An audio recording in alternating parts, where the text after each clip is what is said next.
Watch News 4 at 6. New technology developed by UB researchers may soon protect U.S. troops on the battlefield and combat infections in hospitals. Call for Action's Al Vaughters takes a look now at what the bio-blower can do. This modest-looking contraption, the brainchild of engineers and scientists at UB, holds the promise of possibly saving millions of lives on battlefields and in hospitals around the world. It's called a bio-blower, a compressor with two tightly meshed impellers at its heart. And it's that spinning action which sucks the air into the blower and then pushes it out. So far, tests show the bio-blower removes 99.99% of all biological contaminants from the air. And what that does is it increases the pressure and temperature of the gas. And what that buys you is basically kills anything that's biological that's in that flow.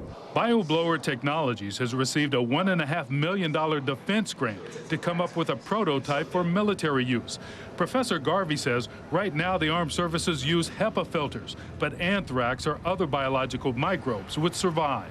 They take the air and they blow it through basically a paper filter which encapsulates any of the biological pathogens.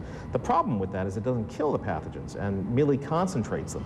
BioBlower Technologies was just awarded a $700,000 state grant to come up with medical applications for their invention, like fighting Legionnaire's disease, which killed 15 people at a Toronto nursing home last year. Figures show as many as 100,000 people die from hospital-acquired infections each year, and the BioBlower could be crucial to disinfect an entire building or as a portable unit. That could run independently in your hospital room, cycling the air continuously and sterilizing it at the same time. So basically, you could have isolation ward on demand. If successful, the BioBlower could also help lower America's national medical bill, which health experts say is inflated by $30 billion a year due to hospital-acquired infections. And federal officials say just going to the hospital is the fourth worst killer in the U.S. due to infections, which are often resistant to antibiotics. Al Vaughters, News 4 at 6.